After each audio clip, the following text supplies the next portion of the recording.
It's been so long, long hard days.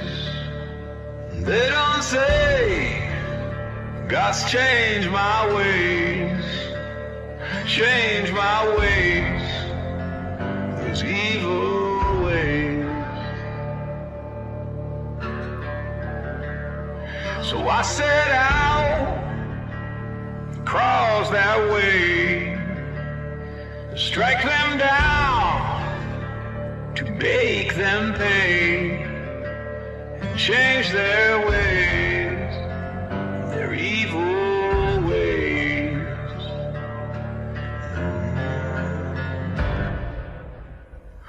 But I can't hide. Whoa. And I won't hide. Whoa. Yeah. My evil ways.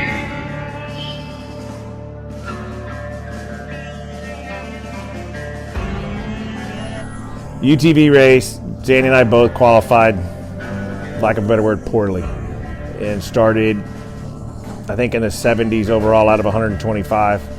Or no rolls, because I got no hair, thank God.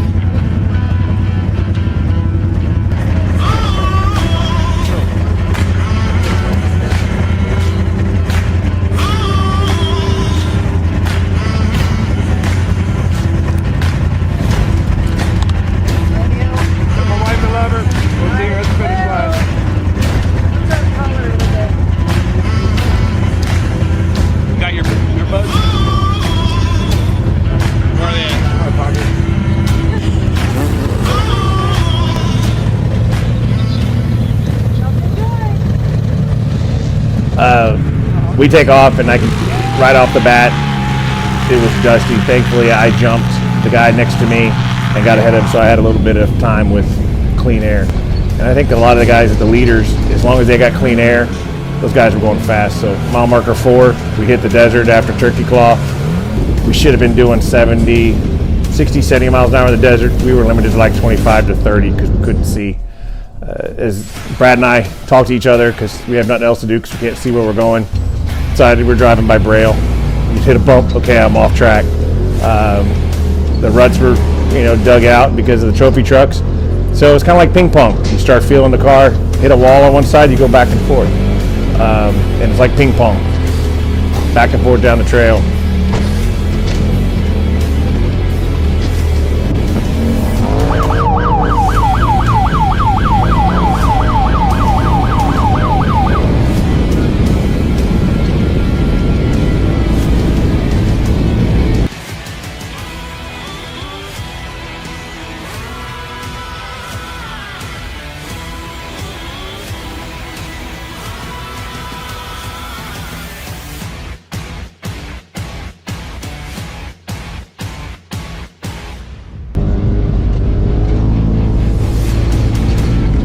By the time we made it to Cougar Buttes, which I think was around mile marker 40 or 30, somewhere in there, things started clearing out. We got a lot more clean air.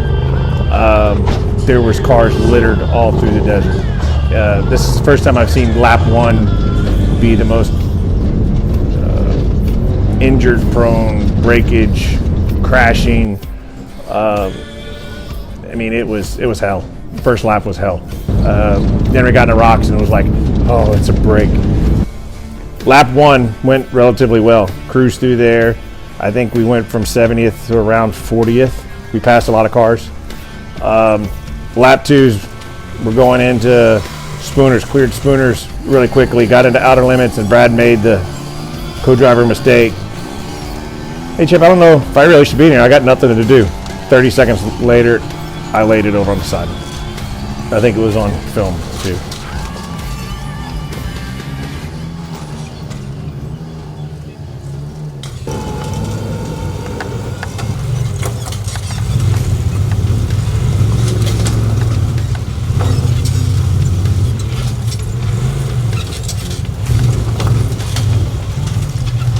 Got uprighted. We had to self-recover on that one. Got uprighted, kept going, got into aftershock and flipped again. And it was really not bad flips. It was just trying to find the lines. There was cars all over the place trying to get in and out. And the second one, I backed up on a rock. They didn't know I was behind me, and it just pitched me over. Thankfully, some other guys stopped and flipped us back over, and we kept on going. And lap 2 was, I mean, we were grooving.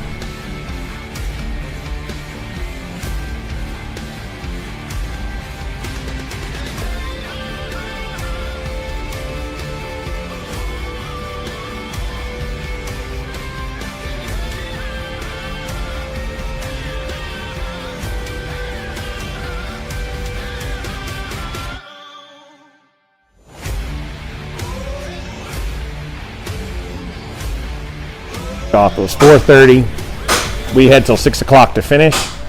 Then this is when the fun began. We had 25 miles left, and I heard they shut the short course down.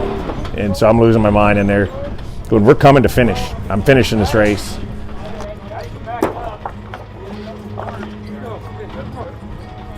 And we came through the Bronco Arches, which is 2 corners from the finish, and the steering went out again. So Brad and I sat there and monkeyed with it, and finally we tightened it, and we got in to finish. And unofficially, we were told we finished at 6 o'clock on the dot, which was the close. And when official results came out, we missed the official finish by 3 minutes and 24 seconds. I think I'm still considered a finisher in the Razor class, but over time, one simple loose bolt cost us a number of positions. And the true thing, saying, hey, I finished that race in the King of the Hammers. We did finish, but not the way I wanted to.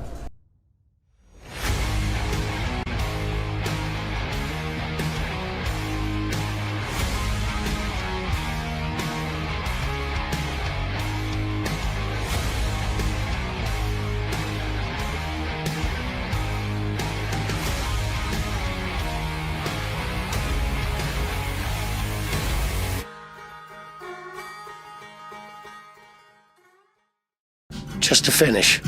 We're not here to put on a show, hopefully no more. I think the roll helped us a little bit, but we're here to finish. And if we can bring it across in time, then that's all that matters. So.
ago? Yeah. That, right there. Yeah.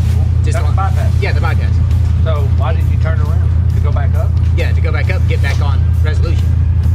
Because we have to take resolution. And he made it to the crest. When we got to the crest, then there's a marker on here.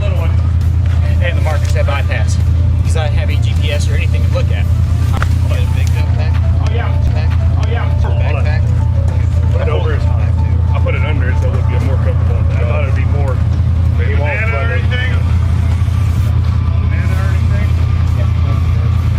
Love you. Bye, Mama. I love you. Run, Forrest, run!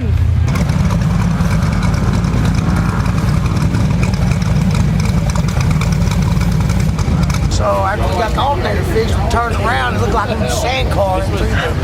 Oh, it was a fun time. Hey, congratulations. I definitely learned a lot. I need 2 batteries. Yes. One just straight on the winch. We could have kept going if we just had a winch battery. I got underneath there, shook the cables, made sure they weren't grounded out. I think it's just the sail of. Hey, you made it back before dark. And y'all didn't have to come recover us. Yes. Because that was the thing. That's the win. I told Travis, I said, everybody's going to be happy that we drove back under our own power. Hey, that was us. That was You know what we did? We sat on the hood, we ate crackers, drank some water, because we was like, man, it's gonna be a while before they can get to us because the race course is still kind of hot. Yeah. So we took a couple pictures, ate some more crackers, looked at it, we said, let's try it one more time. He got down there, beat on the starter with a rock, we threw the jump box on it, hit the button, it started up, we jumped in the car. They didn't even button our horns, nothing. Just jumped in the car, buttoned everything up. I said, we ain't stopping.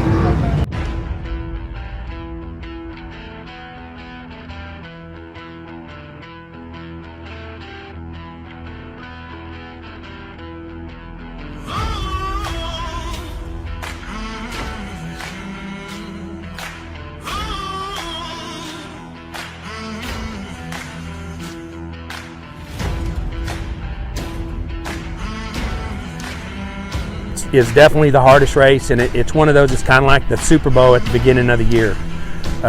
You get out there, you tear your cars up, you go fix them, and then you finish racing the year.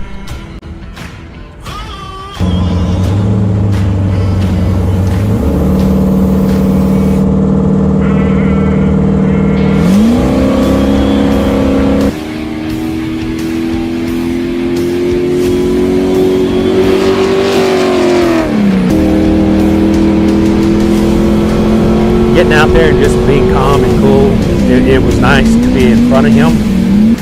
Gives him something to come and chase us down, and we had a really good run going.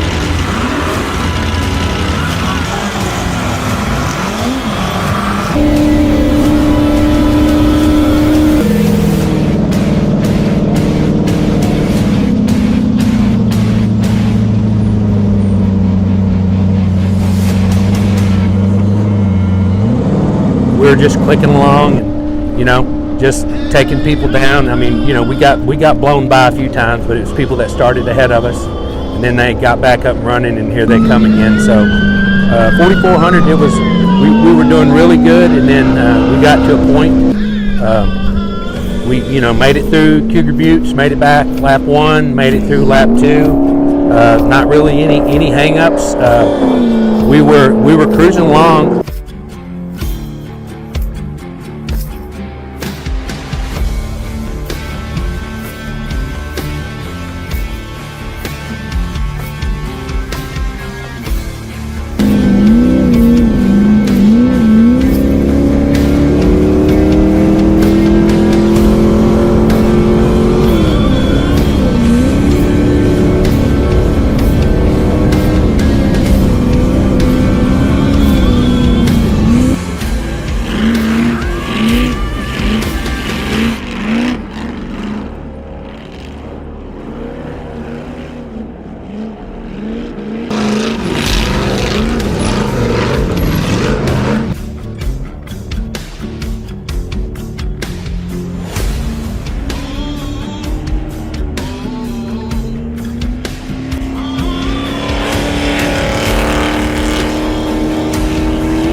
We were cruising along. Eric Wicks, we chased him down and passed him in the rocks, and once that happened, it kind of, I just started pushing. I just started pushing too much. Got myself in a couple of bad situations. Made a terrible mistake. We finally got out of it. We chose where we were. I don't remember exactly where we were. And we come up, and I could not stay in the gas. I just kept sliding and sliding and sliding, and we had a pretty good tumble. We finally got uprighted and back on course. And like I say, it was, we made it. We finished lap 2. We were on lap 3, and it was one of those deals. Cutoff time was 8:30 to be at remote pit 2.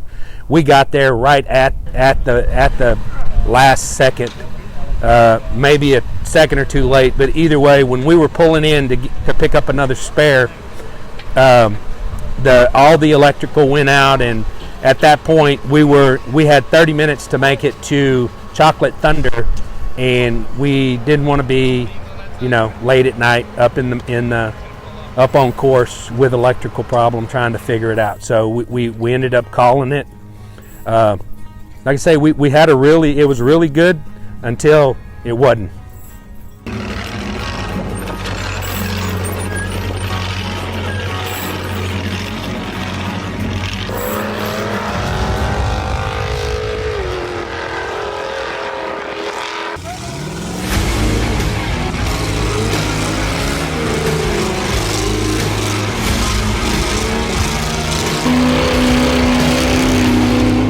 The roughest course we've ever done, the King of Hammers. This was my 7th year there in the car between co-driving and driving.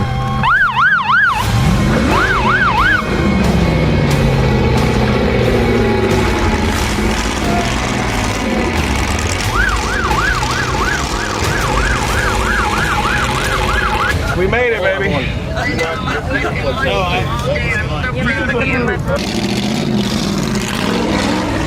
It's about family, friends, the camaraderie, and bettering yourself.